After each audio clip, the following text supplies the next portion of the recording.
दोस्तों एक बार फिर से मैं आपके लिए UP triple S C form fill up 2025 apply online process की अपडेट लेके आ चुके हैं। कैसे आप प्री एलिजिबिलिटी टेस्ट पीटी 2025 के लिए अपना फॉर्म अप्लाई कर सकते हो, स्टेप बाय स्टेप कंप्लीट जानकारी आपको इस वीडियो में दी जाएगी। ऑनलाइन आवेदन करते समय आप अपने फोटोग्राफ सिग्नेचर कैसे अपलोड करोगे, कैसे आप अपने यहाँ पर पर्सनल इंफॉर्मेशन दोगे, कैसे आप यहाँ पर अपनी क्वालिफिकेशन की डिटेल दोगे और कैसे आप यहाँ पर फीस पेमेंट करते हुए फाइनली फॉर्म सबमिट करोगे।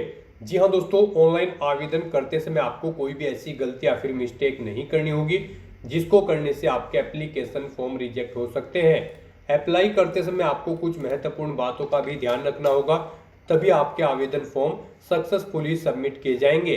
साथ ही साथ अप्लाई करते समय आपको अंतिम समय में कैसे अपने सभी डॉक्यूमेंट्स अपलोड करने होंगे, पूरी जानकारी आपको इस वीडियो में दी जाएगी। ऑनलाइन आवेदन करने से पहले आपको न्यू अपडेट के साथ में सभी इंस्ट्रक्शंस रीड करने अनिवार्य है। तो चलिए दोस्तों, बिना कोई वक्त गंवाए शुरू करते हैं UP triple S C PT form fill up 2025 की पूरी जानकारी। फॉर्म भरने से पहले आपको हमारी वेबसाइट IND सरकारी नौकरी के इस पेज पर विजिट करना होगा, जिसका लिंक आपको नीचे description plus first comment box में मिल जाएगा। और हमारे इस पेज पर विजिट करके आप यहां से UP triple S C PT का फॉर्म अप्लाई कर सकते हो। Uttar Pradesh subordinate service selection commission, Uttar Pradesh अधीनस्थ सेवा चयन आयोग की ओर से नोटिफिकेशन रिलीज कर दिया गया है। प्री एलिजिबिलिटी टेस्ट पीटी 2025 का नोटिफिकेशन है। लास्ट डेट अप्लाई ऑनलाइन करने की 17 जून 2025 है। आप 17 जून तक अपने फॉर्म अप्लाई कर सकते हो। 10वीं पास कैंडिडेट इसके लिए अप्लाई कर सकते हैं। 18 से 40 वर्ष आयु सीमा है। फीस जनरल ओबीसी कैटेगरी के लिए 185 है, SC/ST के लिए 95, PH के लिए 25 है, जो कि आप ऑनलाइन मोड से पेमेंट कर सकते हो। रिटन एग्जाम से सिलेक्शन होगा, ऑनलाइन अप्लाई कर सकते हो। UP Uttar Pradesh job location है UP/SC.gov.in की ऑफिशियल वेबसाइट है, जिससे आप ऑनलाइन अप्लाई कर सकते हो। इंपोर्टेंट लिंक सेक्शन के अंतर्गत ऑफिशियल नोटिफिकेशन PDF लिंक पर क्लिक करके आप इसकी PDF डाउनलोड कर सकते हो और यहां से कंप्लीट जानकारी चेकआउट कर सकते हो, जैसे कि एलिजिबिलिटी क्राइटेरिया आपकी क्या रहेगी, क्या एग्जाम पैटर्न सिलेबस रहेगा और हाउ टू अप्लाई का कंप्लीट प्रोसीजर क्या रहने वाला है। तो अप्लाई करने से पहले आपको नोटिफिकेशन की PDF पूरा पढ़ना अनिवार्य है। इसको पूरा पढ़ने से ही आपके सभी सवाल और डाउट क्लियर होंगे। PDF रीड आउट करने के बाद में आपको अप्लाई ऑनलाइन लिंक पर क्लिक करना होगा, तो आपके सामने ऑनलाइन आवेदन करने का ये ऑफिशियल पोर्टल ओपन हो जाएगा। गाइस, यहाँ पर आने के बाद आपको प्री एलिजिबिलिटी टेस्ट पीटी 2025 के इस सेक्शन में अप्लाई के इस लिंक पर क्लिक कर देना है। फिर यहाँ पर आपको इस एग्जाम के लिए क्वालिफिकेशन की डिटेल प्रोवाइड कर दी गई है। आपको क्वालिफिकेशन के इस लिंक पर क्लिक करके अपनी क्वालिफिकेशन चेकआउट कर लेनी है। इस एग्जाम में पार्टिसिपेट करने के लिए क्या आपकी एजुकेशनल क्वालिफिकेशन होनी चाहिए। यहाँ पर आपका कम से कम 10वीं क्लास पास आउट होना जरूरी है इस एग्जाम में पार्टिसिपेट करने के लिए। हायर क्वालिफिकेशन आपकी कुछ भी हो सकती है, 12वीं, ग्रेजुएशन या फिर पोस्ट ग्रेजुएशन। तो यहाँ से आप क्वालिफिकेशन की डिटेल चेकआउट कर सकते हो। और यहाँ पर अब आपको कैंडिडेट रजिस्ट्रेशन की इस ऑप्शन पर क्लिक कर देना है। नेक्स्ट आपके सामने यहाँ पर कुछ जनरल इंस्ट्रक्शंस ओपन होंगे, आप इन्हें केयरफुली रीड आउट करें। उसके बाद आप इस चेकबॉक्स को ओके करें और फिर आप आई एक्सेप्ट के इस ऑप्शन पर क्लिक कर दें। नेक्स्ट आपसे पूछा गया है कि क्या आपने पूर्व के वर्षों में आयोजित किसी प्री एलिजिबिलिटी टेस्ट में पार्टिसिपेट किया है। अगर किया है तो यहाँ पर आप यस ऑप्शन सेलेक्ट करें और फिर आप प्रोसीड के ऑप्शन पर क्लिक करें। उसके बाद यहाँ पर आपको अपना पीईटी रजिस्ट्रेशन नंबर एंटर करना होगा। जो आपने पिछले एग्जाम में कभी भी पार्टिसिपेट किया होगा तो आपको एक रजिस्ट्रेशन नंबर मिला होगा, वो रजिस्ट्रेशन नंबर आपको यहाँ पर एंटर करना है और उसके बाद आपको प्रोसीड के ऑप्शन पर क्लिक कर देना है। और गाइज, अगर यहाँ पर आपने अभी तक पीईटी के किसी भी एग्जाम में पार्टिसिपेट नहीं किया है तो फिर यहाँ पर आपको नो ऑप्शन सेलेक्ट करना है। उसके बाद आपको प्रोसीड के ऑप्शन पर क्लिक करना है। उसके बाद आपके सामने यहाँ पर कुछ इस तरह से इंटरफेस ओपन होगा। यहाँ पर अगर आपने पहले से अपना किसी पीईटी में पार्टिसिपेट किया हुआ होगा तो आपको यहाँ पर कुछ चीजें ऑटोमेटिकली फिल मिल जाएगी। अगर यहाँ पर आप बिल्कुल न्यू है तो यहाँ पर आपको अब अपनी डिटेल्स एंटर करनी है। तो अब यहाँ पर आपको सबसे पहले अपना नाम एंटर करना है, अपने फादर या हस्बैंड का नाम देना है, अपनी मदर का नाम आपको एंटर करना है। फिर यहाँ पर आपसे पूछा गया है कि क्या आपके पास उत्तर प्रदेश का डोमिसाइल है। अगर है तो यस करें, नहीं तो नो ऑप्शन सेलेक्ट करें। यहाँ पर यस ऑप्शन अगर आप सिलेक्ट करते हैं तो फिर यहाँ पर गाइड आपसे पूछा जाएगा कि क्या आप उत्तर प्रदेश के फ्रीडम फाइटर हैं। अगर हैं तो आप यस करेंगे, नहीं है तो आप नो ऑप्शन सेलेक्ट करेंगे। उसके बाद आपसे पूछा गया कि क्या आप EX सर्विसमैन, ECO, SSCO या फिर CO हैं। अगर हैं तो यहाँ पर आप इनमें से ऑप्शन सेलेक्ट करें, नहीं है तो नो ऑप्शन सेलेक्ट करें। अगर आप EX सर्विसमैन हैं तो आप EX सर्विसमैन ऑप्शन सेलेक्ट करेंगे, फिर अपनी सर्विस का ड्यूरेशन यहाँ पर आप सेलेक्ट करेंगे, रिटायरमेंट का ड्यूरेशन आप देंगे, और अगर आप नहीं हैं तो आप सिंपली नो ऑप्शन सेलेक्ट करेंगे। फिर आपसे पूछा गया कि क्या आप पर्सन विद डिसेबिलिटी कैंडिडेट हैं। अगर हैं तो आप यहाँ पर यस ऑप्शन सेलेक्ट करें। यहाँ पर आपको क्या विजन रिलेटेड डिसेबिलिटी है, अगर है तो आप यस करेंगे और फिर उसकी डिटेल देंगे। फिर आपसे पूछा गया कि क्या आपको हियरिंग डिसेबिलिटी है, अगर है तो यहाँ पर आप यस करेंगे, नहीं तो नो ऑप्शन सेलेक्ट करेंगे। फिर आपसे पूछा गया कि क्या आपको लोकोमोटर डिसेबिलिटी है, अगर है तो यस करें और उसकी डिटेल दे। अगर आपको यहाँ पर फिजिकोलॉजी या फिर न्यूरोलॉजिकल डिसेबिलिटी है तो उसमें आप यस या नो अपने अकॉर्डिंग ऑप्शन सेलेक्ट करके डिटेल देंगे। मल्टीपल डिसेबिलिटी है तो इसमें भी आप यस या नो ऑप्शन सेलेक्ट करके अपनी डिटेल यहाँ पर प्रोवाइड करा सकते हैं। उसके बाद अगर गाइस यहाँ पर आप PWBD यानी कि पर्सन विद डिसेबिलिटी कैंडिडेट नहीं हो तो यहाँ पर आपको नो ऑप्शन सेलेक्ट करना है, आगे की डिटेल आपको डिसेबल्ड कर दी जाएगी, नहीं देनी है।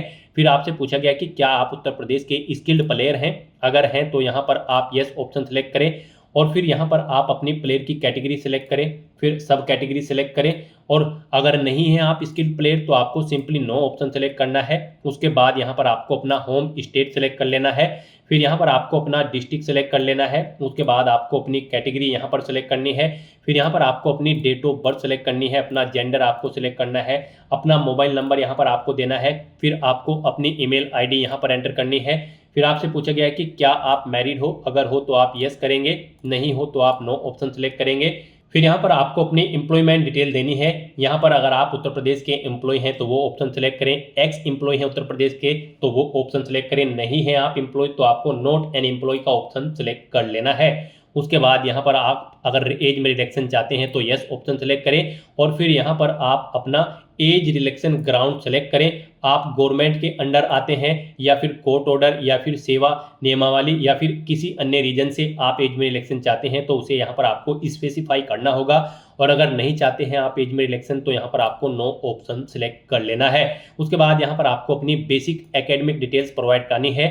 यहाँ पर इस एग्जाम में पार्टिसिपेट करने के लिए आपका कम से कम 10वीं क्लास पास आउट होना जरूरी है, तो यहाँ पर आपको सबसे पहले अपनी 10वीं क्लास की डिटेल देनी है। इसमें यहाँ पर आपको सबसे पहले बोर्ड का नाम सेलेक्ट करना है, जिस बोर्ड से आपने अपनी 10वीं क्लास पास आउट की है। उसके बाद आपको पासिंग ईयर सेलेक्ट करना है, कब आपने अपनी 10वीं क्लास पास आउट की है।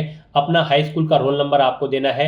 यहाँ पर आपका जो रिजल्ट आया है वो परसेंटेज सिस्टम में है या फिर ग्रेडिंग सिस्टम में, आप अपने अकॉर्डिंग ऑप्शन सेलेक्ट करें। परसेंटेज में अगर है तो फिर आपने कितने मार्क्स ऑब्टेन किए हैं वो यहाँ पर आप एंटर करें। टोटल कितने मार्क्स थे जिसमें से आपने मार्क्स ऑब्टेन किए हैं वो यहाँ पर आप एंटर करें। और फिर यहाँ पर आपसे पूछा गया कि क्या आपने अपनी 12वीं क्लास भी कंप्लीट कर ली है तो आप इस चेकबॉक्स को ओके करेंगे, बोर्ड का नाम सेलेक्ट करेंगे जिससे आपने अपनी 12वीं क्लास पास आउट की है। फिर यहाँ पर आपको पासिंग ईयर सेलेक्ट करना है, अपना 12वीं का रोल नंबर देना है, आपका रिजल्ट परसेंटेज में था या फिर ग्रेड में, आप अपने अकॉर्डिंग ऑप्शन सेलेक्ट करें। फिर यहाँ पर कितने मार्क्स आपने ऑब्टेन किए हैं वो आप एंटर करें। टोटल कितने मार्क्स थे जिसमें से आपने मार्क्स ऑब्टेन किए हैं वो आप एंटर करें। इस तरह से अपनी बेसिक एकेडमिक डिटेल्स आपको यहाँ पर फिल कर देनी है। उसके बाद यहाँ पर अगर आपने कोई एडिशनल क्वालिफिकेशन कर रखी है तो अब यहाँ पर आपको अपनी एडिशनल एकेडमिक डिटेल देनी है, यानी कि अगर आपने ग्रेजुएशन कर रखी है तो आप उसकी डिटेल प्रोवाइड करा सकते हैं, पोस्ट ग्रेजुएशन कर रखी है तो उसकी डिटेल यहाँ पर आप प्रोवाइड करा सकते हैं, ये ऑप्शनल है। अगर आपने की हुई है तो उनकी डिटेल दें, नहीं की हुई है तो आप इस सेक्शन को खाली छोड़ सकते हैं। यहाँ पर ग्रेजुएशन में आपसे पूछा गया है क्या आपने अपनी ग्रेजुएशन कर ली है या इसके समकक्ष कोई डिग्री, तो आपको यहाँ पर यस ऑप्शन सेलेक्ट करना है अगर आपने ग्रेजुएशन कर रखी है। फिर यहाँ पर आपको बोर्ड, इंस्टीट्यूट या फिर यूनिवर्सिटी का नाम देना है जिससे आपने अपनी ग्रेजुएशन या फिर पोस्ट ग्रेजुएशन कंप्लीट कर रखी है। पासिंग ईयर यहाँ पर आपको सिलेक्ट करना है अपनी ग्रेजुएशन का या फिर पोस्ट ग्रेजुएशन का। फिर यहाँ पर आपको अपना रोल नंबर एंटर करना है और फिर आपका जो सर्टिफिकेट है आपको कब इशू हुआ है वो डेट आपको सेलेक्ट कर लेनी है, यानी कि रिजल्ट आपको कब इशू हुआ है वो डेट आपको सेलेक्ट कर लेनी है। फिर यहाँ पर आपको बताना है आपका जो रिजल्ट है वो परसेंटेज में था या फिर ग्रेड में, आप अपने अकॉर्डिंग ऑप्शन सेलेक्ट करें। परसेंटेज में अगर है तो आपने कितने मार्क्स ऑब्टेन किए हैं वो आप एंटर करें, टोटल कितने मार्क्स थे वो यहाँ पर आप एंटर करें। इस तरह से यहाँ पर आपको अपनी ग्रेजुएशन या फिर पोस्ट ग्रेजुएशन की डिटेल प्रोवाइड करा देनी है। और अगर आपने नहीं कर रखी है तो बस सिंपली यहाँ पर आपको नो ऑप्शन सेलेक्ट करना होगा और उसके बाद गाइज आपको ये कैप्चा कोड यहाँ पर एंटर करना है और फिर आपको सबमिट के इस ऑप्शन पर क्लिक कर देना है। नेक्स्ट आपने पीछे जो डिटेल प्रोवाइड कराई है उसका पूरा प्रीव्यू आपको शो कर दिया गया है। यहाँ पर आपका रजिस्ट्रेशन कंप्लीट हो चुका है। आपको एक रजिस्ट्रेशन नंबर प्रोवाइड करा दिया गया है। ये रजिस्ट्रेशन नंबर आपके रजिस्टर्ड मोबाइल नंबर और ईमेल आईडी पर भी सबमिट कर दिया गया है। आपको इसे केयरफुली नोट डाउन करके रख लेना है फ्यूचर यूज के लिए। और यहाँ पर गाइज अब आपको click here to proceed for photo and signature के इस ऑप्शन पर क्लिक करना है। अब यहाँ पर आपको अपना फोटो और सिग्नेचर अपलोड करने हैं। गाइज यहाँ पर आपको दी गई गाइडलाइंस के अकॉर्डिंग अपना फोटो और सिग्नेचर अपलोड करने हैं, अदरवाइज यहाँ पर आपका एप्लीकेशन फॉर्म रिजेक्ट हो सकता है।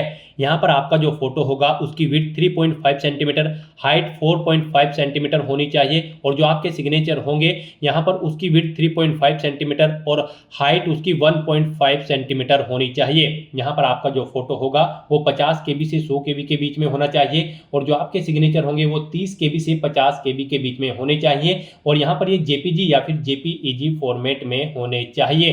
गाइस यहाँ पर अगर आपका फोटो या सिग्नेचर छोटे या फिर बड़े हैं और आप उनके साइज को कम या ज़्यादा करना चाहते हैं तो आप गूगल में जाएं, वहाँ पर टाइप करें इमेज रिसाइजर। आपके सामने मल्टीपल ऑनलाइन वेबसाइट ओपन होगी, वहाँ पर आप अपना फोटो या सिग्नेचर अपलोड करें और उसे अपनी रिक्वायरमेंट के अकॉर्डिंग साइज को सेट कर लें और फिर यहाँ पर आप उसे अपलोड कर दें। यहाँ पर आपके जो सिग्नेचर होंगे वो आपको हिंदी और इंग्लिश दोनों में कुछ इस तरह से करने हैं और फिर आपको अपनी फाइल यहाँ पर अपलोड करनी है। ये आपको सैंपल दिया गया है। इस तरह से यहाँ पर आपको अपने सिग्नेचर क्रिएट करने हैं और फिर आपको अपने सिग्नेचर की फाइल यहाँ पर आपको अपलोड करनी है। तो यहाँ पर अपना फोटो और सिग्नेचर अपलोड करने के लिए आपको सेलेक्ट फोटो के ऑप्शन पर क्लिक करना है, फोटो को सिलेक्ट कर लेना है और उसे यहाँ पर आपको अपलोड कर देना है।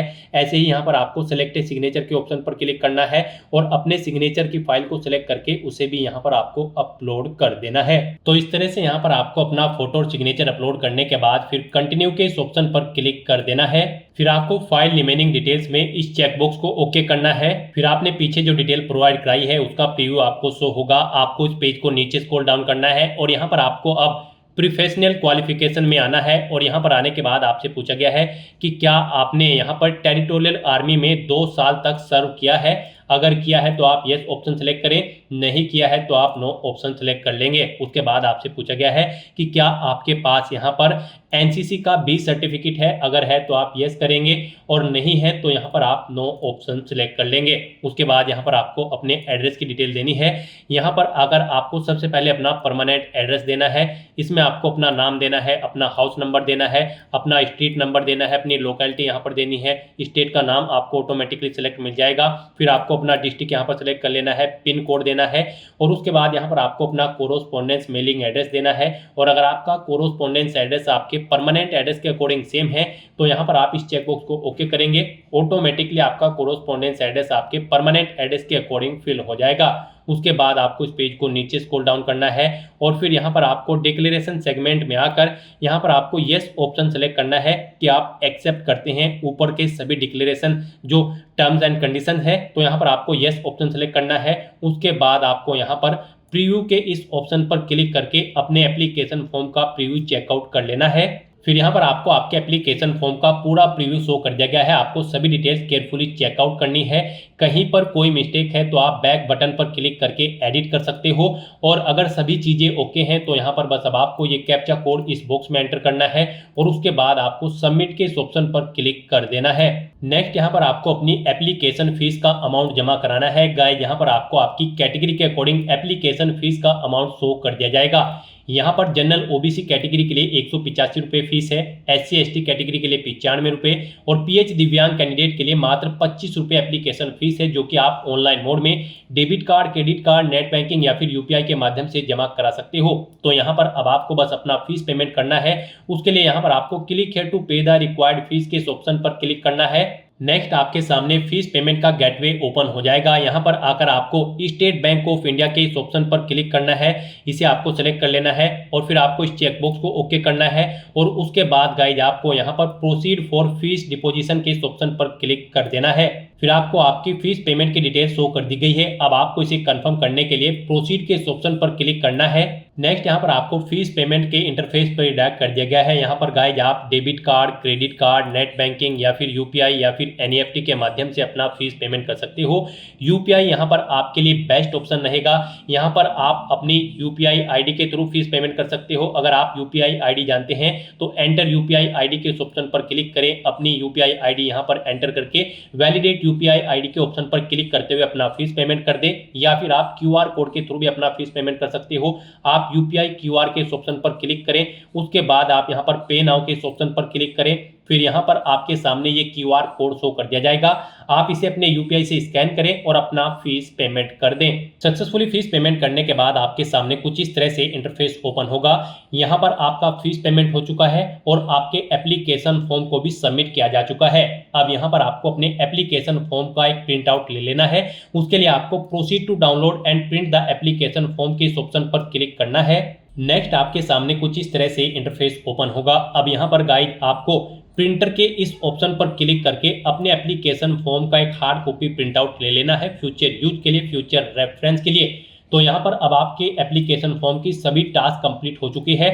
आप चेकआउट कर सकते हो, आपका रजिस्ट्रेशन सक्सेसफुली कंप्लीट हो चुका है, फोटो और सिग्नेचर आपके अपलोड हो चुके हैं, फाइल रिमेनिंग डिटेल आपकी ओके हो चुकी है, आप फीस पेमेंट कर चुके हो और अपना फॉर्म भी सबमिट कर चुके हो। साथ ही साथ आप अपना एप्लीकेशन फॉर्म का प्रिंट आउट भी ले चुके हो। यहाँ पर आपके सामने ये सभी ऑप्शन ग्रीन हो जाएंगे, यानी कि आपके एप्लीकेशन फॉर्म की सभी टास्क कंप्लीट हो चुकी है। आपका UPSSC PET 2025 का फॉर्म सक्सेसफुली सबमिट हो चुका है। तो दोस्तों ऐसे आप UPSSC प्री एलिजिबिलिटी टेस्ट 2025 के लिए अपना फॉर्म अप्लाई कर सकते हो बिना कोई मिस्टेक किए हुए। आज की इस वीडियो में बस इतना ही। आई होप ये वीडियो आपको पसंद आई होगी।